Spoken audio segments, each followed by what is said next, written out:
Welcome to this week's episode of Future Fridays, where we chat about future tech headlines from the week. I'm your host, Wiz, and you can find me on Twitter at WizLikeWizard. Today we have three lovely guests who will each go around to give a short 200-character intro. And we also have Yael, who's a cartoonist, who'll be live doodling with us for fun. And you can find her on Instagram at YaelIsms. So, Michael, we'll start with you. You want to give a short 280-character intro?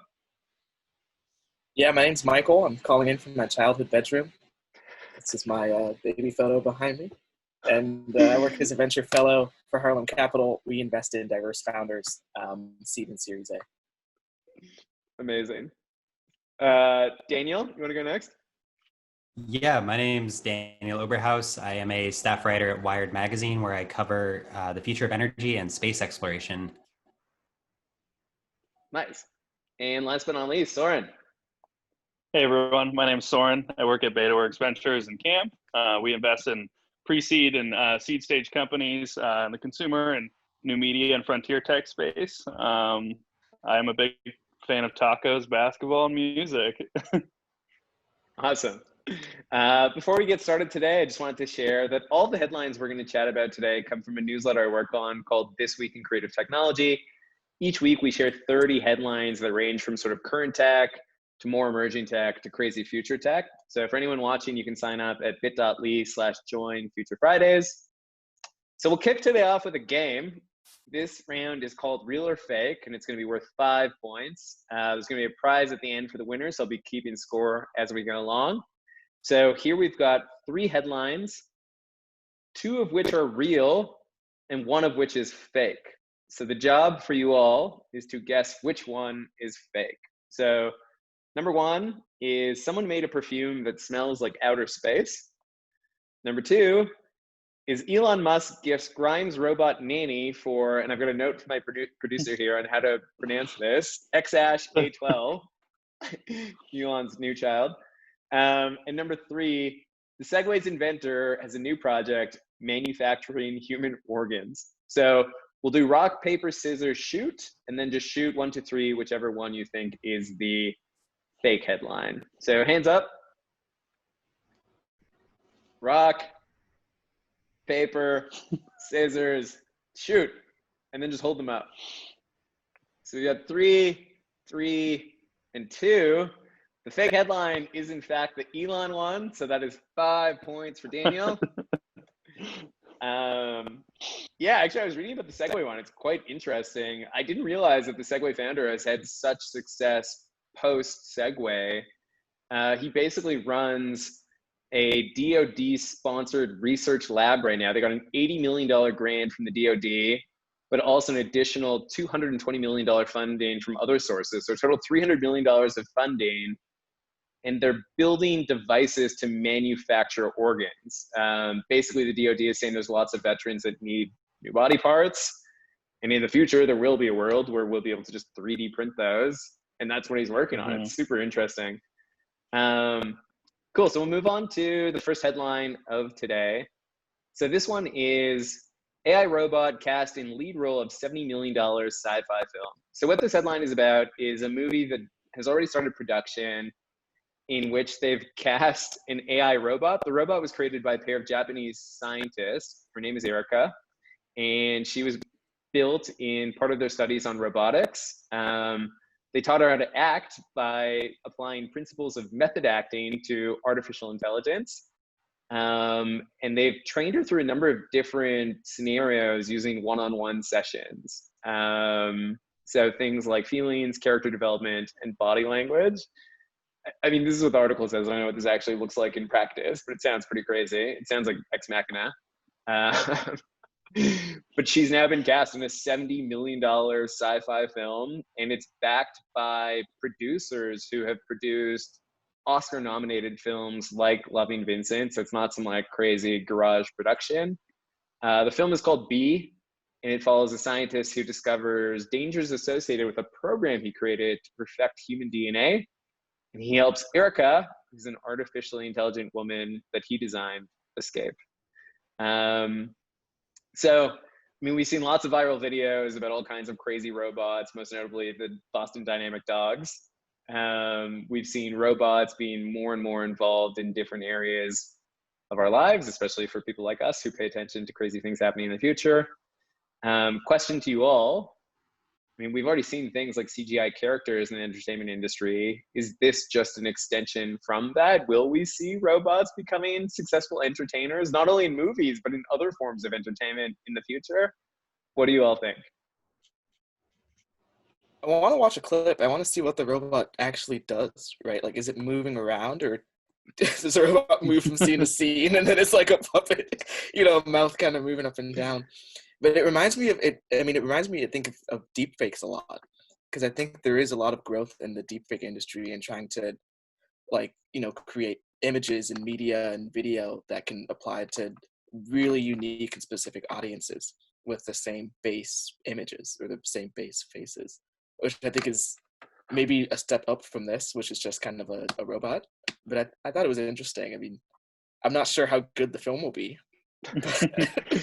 I think it definitely makes you think, like, how hard are they going to lean into the nature of, is this like an AI character, or are they going to really try and represent it as much more realistic? And I think that will definitely have an impact on the quality of the film for sure.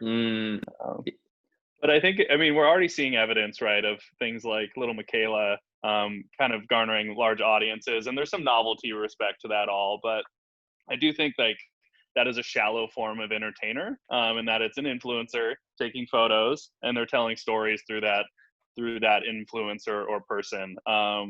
And so I think it's fairly limited in its implementation right now, but you have seen Little Michaela do songs as well. I'm not sure like how much that is really like an AI implementation of those things. But we are seeing audiences attach themselves to those type of narratives and those type of characters for sure. So I could see, this is maybe a too early scenario for this type of movie, but we're seeing evidence of it already for sure.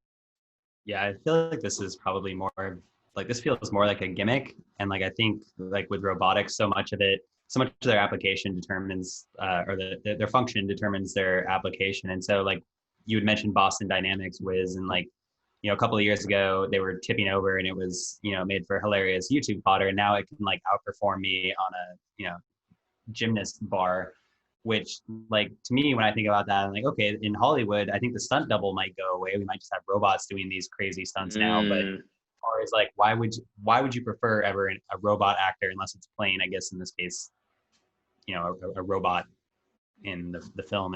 It seems like there's definitely use cases for them, but I can't imagine them, winning Oscars in the future. Yeah, it's a great point. Go ahead, Soren.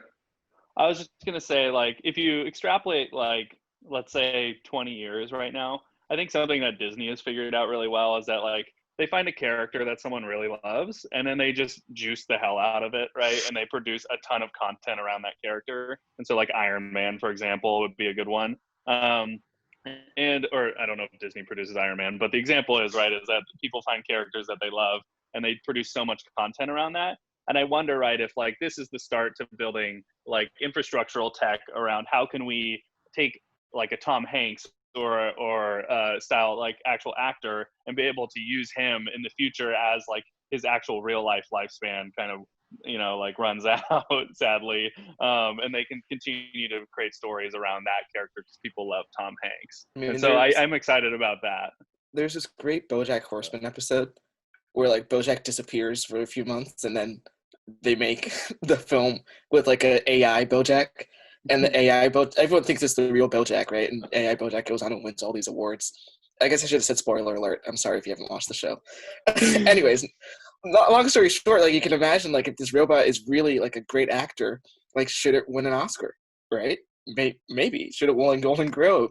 Like maybe it should, right? And I think it's interesting, at least thinking about that. How much do we want to say art has to be human versus art being something else? Well, and I think to Soren's point earlier, it was interesting that you brought up Disney, because they have an incredibly sophisticated robotics laboratory called Imagineering, where they hire some of the brightest minds in AI to just kind of have a skunkworks project for this type of thing. So I think it's something that Disney is probably definitely thinking about these things. It's just a question of like, does it get applied in the theme park, or are they going to maybe if this movie does particularly well, they might start taking it out of the lab and start applying it more in instead of in the background of films, making the tech front and center. Yeah, Daniel, your point of it being mostly a gimmick totally resonated. Like when I said it could be other forms of entertainment and not just movies, I was thinking about like a robotic dance crew, which like we could all probably easily imagine, but it would be a gimmick. But Soren, I think that your point was like, it's fine if it's a gimmick. Like if we can build a franchise around that, like Disney has, like the next robotic dance crew, and you have like all kinds of stuff around it. Like it doesn't have to be that every dancer in the future or every actor in the future is going to be a robot, but maybe there's room for robotic influencer characters. You also interested to open the door to another interesting topic is like what happens to people and famous actors after they pass? Like can they sell their rights to have robotic versions of them appear in movies later? Like that's pretty interesting.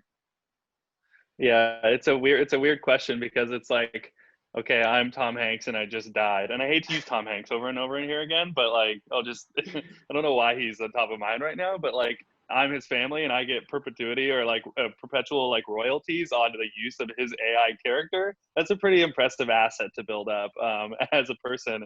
If you actually think about actors as well, it's like, you need all this data to train kind of these different models on. And who are the most captured people in the world? It is definitely actors across emotional kind of like movements, all that type of stuff. Like the amount of content Tom Hanks has around himself versus me is dramatic, and so a difference, right? And so they seem well positioned to actually be input into kind of that ecosystem, and there is a need for those things. I guess we're thinking about 10 years in the future from this actual topic, but it's I think they're well positioned. There was this really interesting film that came out last year, to your point, Soren, and the film is called Dragonfly Eyes, and it was by a Chinese artist named Zhu Bing. And what he would do is he would get all these publicly available CCTV clips and put them together and made a story. And there was no like main character, right? Like the main character was this guy, and it was a love story of him falling in love with a girl. But the guy would change depending on which publicly available CCTV feed you were watching at that time. But it was kind of like that continuity. So I wonder, of course, Tom Hanks is super filmed, but so are we in a sense. And like technically, no one in China gave the publicly available access to Zhu Bing to make this film or sign some rights, but the film is still made. So maybe it'll be something along those so lines cool. in 50 years. Totally. Great. On that note, we'll move on. We've got a cartoon for this headline. Cartoonist, you want to show us what you have?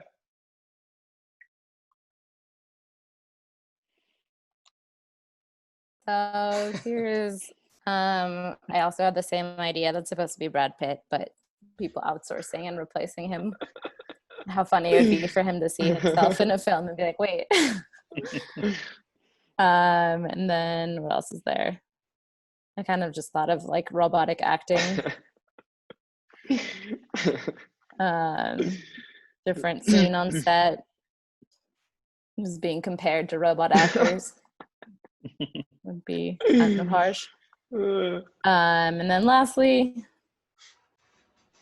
the robots are uprising through art. The unexpected uprising. They're wedge in. Nice. And that's it. All right. We will move on to the next headline. So this next one is Sprayon Touchscreen tech can adapt to almost any shape. So this is about a project that researchers out of the University of Bristol have developed called Proto-Spray. And it's basically an interactive touchscreen that can be sprayed onto anything. So it's a combination of both 3D printing techniques, but also sprayable electronic technology. Basically a sprayed substrate that has electronically reactive ink in it that allows you to build touchscreen type features onto the substrate after it's been sprayed onto whatever it is that you want. The idea is to get people thinking about displays in the same ways they think about plastics or paints, instead of it being a fixed screen. Right now, it's pretty immature in that, there's only so many things you can do with it, like very simple touch inputs and just like color response, but you can imagine it being used for simple things like opening doors or guiding visitors around a museum or whatever. You can also imagine that more importantly, it's the start of just rethinking away from screens as the square. which I mean, companies have started to do, like Samsung with like their flexible cell phones that I don't know if they're still around. I think there's some failures that happened with them. But putting it to you all, as user interfaces do continue to be liberated from traditional forms, we're also seeing other things like voice, touch, and gesture technology being new parts of input, each with their own levels of accessibility, obviously. Do you think we'll see one interface to rule them all, or will we continue to see a combination of different technologies that are applicable to different parts of our lives? I guess I'm kind of surprised that they're going this route in general. I mean, it's definitely an amazing technology, I think, but as far as I can tell, it seems like there's going to be a ubiquity of interfaces. Like everything will become an interface, and it won't necessarily look like a screen, but like I'm just looking around here on my desk, I'm like, there's a fan here, and there's drawers and all these things that can be networked. And so it doesn't necessarily like, we'll rethink what it means to be an interface, and just everything will become a network interface. So like interacting with a lamp or interacting with your toaster, it's already happening with the Internet of Things. But the data you can extract from that is incredibly useful. So like, I don't know if I need a toaster that I can just like draw on to cook. But I'm sure that's not what they were thinking. They probably have far more sophisticated ideas for what to use this for. But it just seems, like the fastest way to capture kind of this data exhaust that we all, more or less waste every day would not be necessarily more touch interfaces, but just networking the infrastructure that's already there. I think about this thing or this piece of technology as part of the stack for like allowing for more like single purpose hardware devices. And so like just thinking about like how the mirror is like this workout mirror that sits on your wall in your room, or kind of like Peloton is another, and I'm thinking just about workout examples here, but like, does this piece of technology allow you to kind of adapt and create more pieces of hardware that allow you to interact with it in new ways, because it allows for new form factor. And I think that's exciting from that perspective, is that can we create more valuable devices with the singular like normal things that we have, and make them more like dynamic and accessible by adding a screen to them that is free of kind of the flat form factor that we're kind of stuck with at this point in time. I feel like I've been watching a lot of Avatar: The Last Airbender, and there's one character in that, and I promise this is gonna relate. There's one character in that show named Toph, and she can like step on the ground. She's blind and can like see the world through like feeling the earth. And I feel like in some sense, like when I watched this touchscreen tech, like there's a video that I saw of it, and it like allows you to kind of like draw on things, and it will track kind of movement. So I'm just trying to think of like the use case, right? Like, what do I touch on a daily basis? Like obviously the ground, like doors, like my table and pens and so on and so forth. And like, how could that technology be useful? Like maybe part of it is the metadata of if you have things that are really touched, like you can touch it and it tracks it, then you get all this metadata that can be used in other ways through communications and location data and so on and so forth. Personally, like I'm not sure if I'd want to spray this on anything I own. Like I feel like I might get some sort of, I don't know how safe it is, but if it is safe, then I can imagine there's a lot of use cases for it. I will say, slightly tangential here, I tweeted the other day that 2020 feels like the year the Fire Nation attacked, Mike. So keeping on that Avatar train. Yeah, exactly. I do think though that there's a separation here between like the way that we interface with technology, and then like the human output and the way that we do that, right? So there's like the touch interface, but then there's like voice, right? And like that is an input into like a speaker or whatever it might be. And I think about like the way that we use technology, it's like almost all of it is like purpose-built. How's the fastest way that we can do the thing so that we can get to the thing that we want to do, right? And so right now, touchscreens on your iPhone, that is the muscle memory, the quickest way to go about doing all those things. And so I think about like, touchscreens are like an extension of like to your arm, right? Which is your brain. And then voice is even closer. And then eventually we get to like just a neural implant in which you're thinking the things. And that allows you to get to the inputs in which you want to do the things. To toast your so toast. It's really all, yeah, exactly. Rather than draw on my toaster, I'll just think that I want a perfectly toasted piece of bread. Yeah, the shade of brown that you want. Yeah. It just popped out perfectly. All I right, would we're buy gonna that move toaster. on. We're gonna move on to the next game. So this is round 2. This is multiple choice. This is worth 10 points. So Michael and Soren, a chance for you to take a lead on Daniel. So here we've got the headline with a missing blank. First look, Kanye West's new website turns shopping into, and one of these is the correct option. So either religious experience, art, or a virtual campaign rally. So just write your answers down and give me a thumbs up when you're ready, and we'll show your answers to the screen.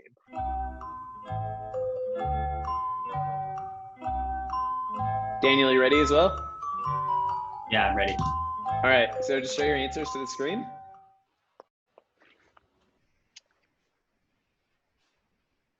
So the correct answer is B, art. So that's 10 points for Michael and 10 points for Soren.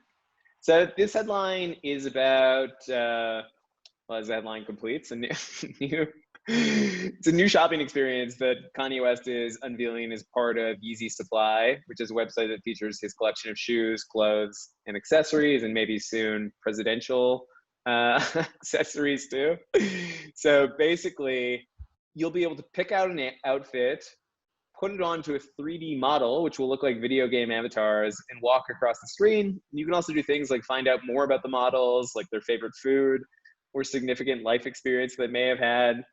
The big idea is turning the e-commerce site into less of a traditional shopping experience and more into a form of art. So, final headline for today. This one is, parents can look at their fetus, spelt in the British way because it's a UK article, in real time. Are artificial wombs the future? This one's pretty crazy. So this is about a medical research team at the Children's Hospital of Philadelphia who work with extremely premature babies.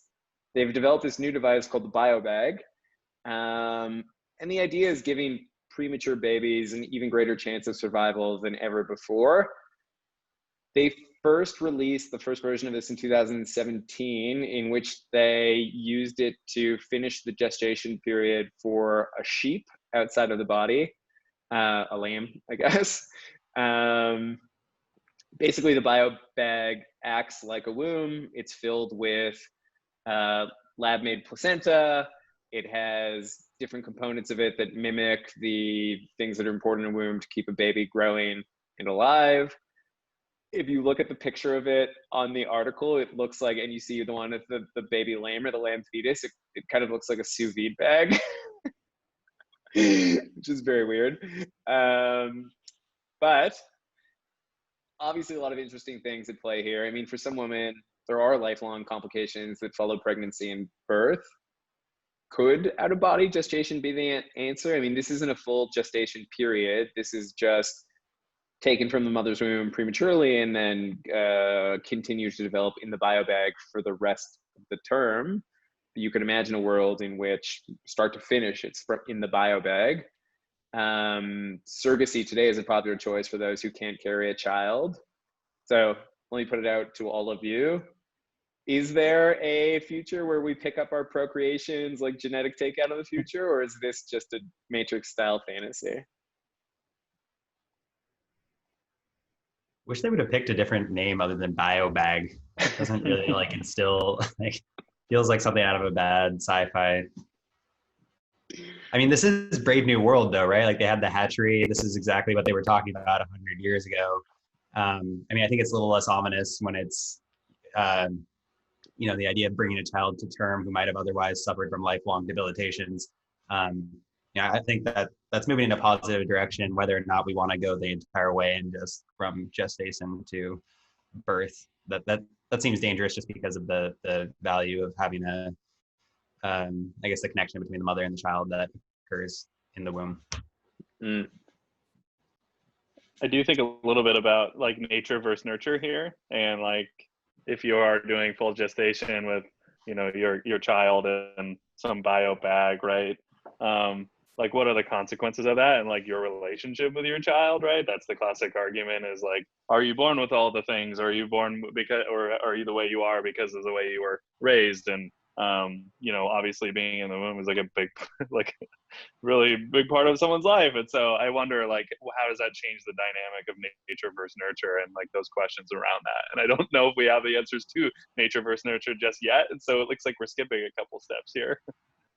Michael, do you have a different perspective where we could see out-of-body gestation having its place in the world?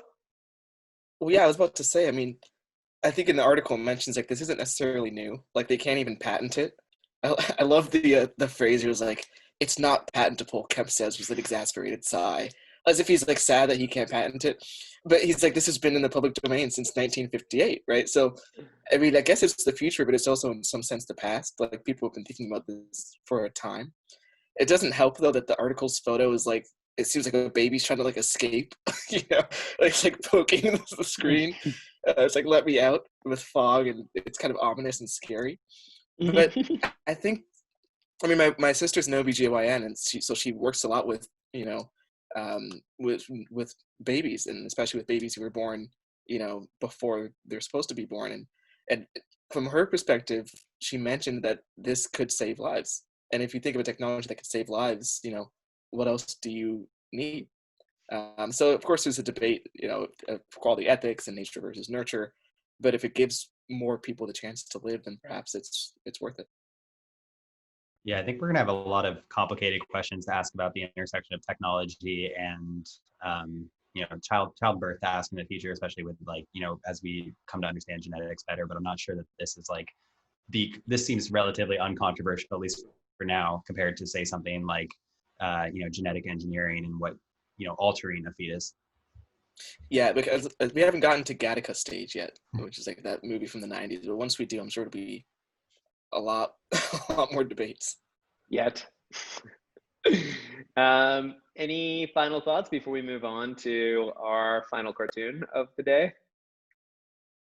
This seems like my last thought is just because I have it on the mind, I guess. But this seems like it might be particularly useful in space applications if we ever do have like off-world long-term colonies, just because of the stressors that those put on the human body. There might be ways to like adapt the womb environment to have a healthy gestation in a microgravity environment or what have you.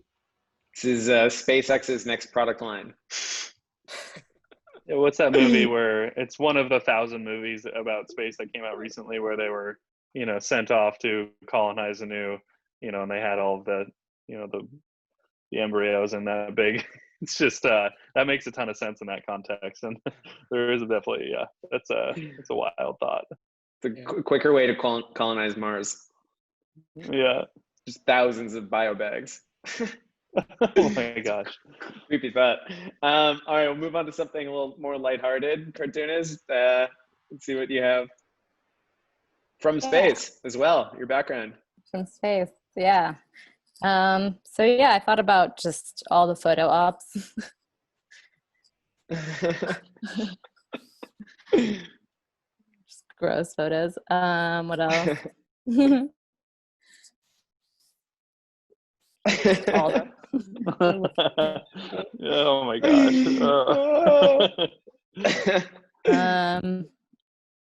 This is quite a diversion. But branded biobags. Wow. Yeah, it's an opportunity. Yeah. And lastly,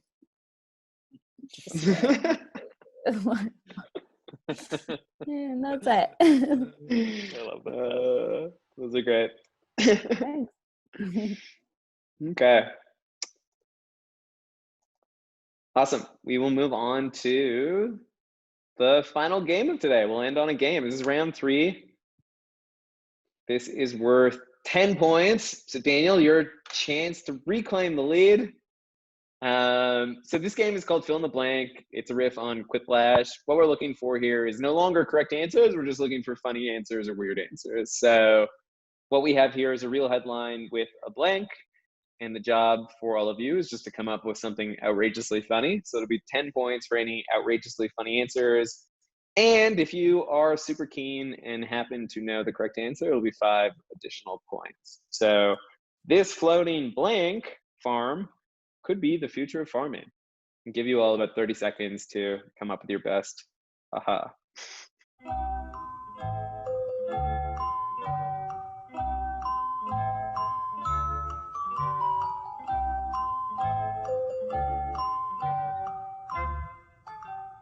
Just give me the thumbs up when you've got something. I